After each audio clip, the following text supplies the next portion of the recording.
উপরওয়ালা যখন দেন তখন দুহাত ভরে দেন। বাংলার এই প্রবাদটা সত্যি করার সুযোগ এসেছে ইংলিশ ক্লাব টটেনহাম হটস্পারের জন্য। ম্যানচেস্টার ইউনাইটেডকে হারিয়ে প্রথমবারের মতো ইউরোপা কাপ জেতার মাস তিনেকের মধ্যে আরেকটা কাপ জেতার সুযোগ এসেছে টটেনহামের সামনে। এবারের ট্রফিটা ইউএফা সুপার কাপের, যেখানে টটেনহাম লড়বে ইউরোপ চ্যাম্পিয়ন প্যারিস সেন্ট জার্মের বিপক্ষে।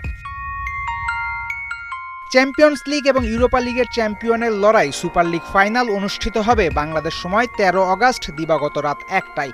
ইতালির উদিন শহরের ব্লু এনার্জি স্টেডিয়ামে হবে দুদলের ম্যাচ, যেখানে পিএসজি এগিয়ে থাকবে, কিন্তু টটেনহামের সামনে সুযোগ থাকবে প্যারিসের ক্লাবকে চমকে দেয়ার। সুপার কাপ জেতার লক্ষ্যে লুইস এনরিকের দলের প্রধান ভরসা হতে পারে রেড হট ফর্মের উসমান দেমবেলে। দেমবেলের ডানে বামে থাকবেন ডিজায়ার ডুয়ে এবং জর্জিয়ান স্ট্রাইকার খাভিসা খাভারাৎসখেলিয়া। মাঝমাঠ দখল নিয়ে ফরওয়ার্ডদের বল সাপ্লাই দেওয়ার কাজটা করবেন দুই মিডফিল্ডার ফ্যাবিয়ান রুইজ আর ভিথানহা। পিএসজির গোলবারের নিচে নতুন মুখ দেখা যাবে সুপার কাপ ফাইনালে। জিয়ানলুইজি ডোনারুমার সাথে সম্পর্ক ছিন্ন করা প্যারিসের ক্লাবটার নতুন নম্বর 1 লুকাস সিভেলিয়ার। কিপার পর্যন্ত পৌঁছানোর আগে টটেনহাম ফুটবলারদের অভিজ্ঞ ডিফেন্ডার মার্কুইনোসকেও অতিক্রম করতে হবে। আর পিএসজির হয়ে ডান দিকের রক্ষণ সামলাবেন আশরাফ হাকিমি, বামেরটা নুনো মেন্ডেস। আর এই জায়গাটাতেই আক্রমণ করতে চাইবে হটস্পার।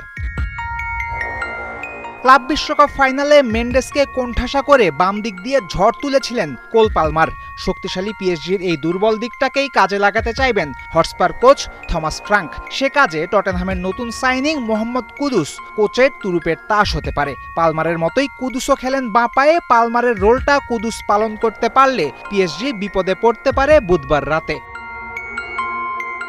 কুদুস ছাড়াও স্কোরিংয়ে স্পার্স ফ্যানরা রিচার্লিসনের পায়ের দিকেও তাকিয়ে থাকবে। পিএসজি যেহেতু আক্রমণাত্মক ফুটবলই খেলে, তাই রক্ষণ ভাগে কঠিন সময় পার করতে হবে আর্জেন্টাইন ক্রিশ্চিয়ান রোমেরোকে।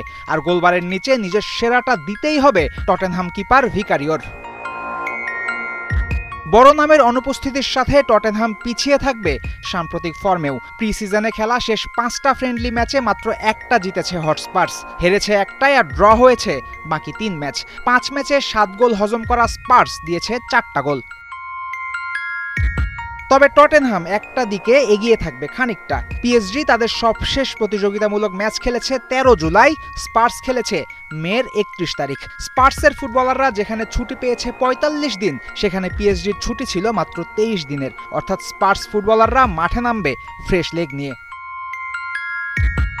উদিনে পিএসজির হাতে ট্রফি যাওয়ার সম্ভাবনাই বেশি থাকবে, কিন্তু ফুটবলে যে কোনো কিছুই হতে পারে তা প্রমাণ হয়েছে চেলসির পিএসজির বিপক্ষে ক্লাব বিশ্বকাপ ফাইনালে। নগর প্রতিদ্বন্দ্বীদের কাছে শুধু অনুপ্রেরণা নয়, ওদের কৌশলটাও যদি ধার নিতে পারে স্পার্স, তবে বুধবার রাতটা লন্ডনের ক্লাবের জন্য আরেকটা রূপকথার রাত হতে পারে। ফয়সাল হাবিব, ৭১।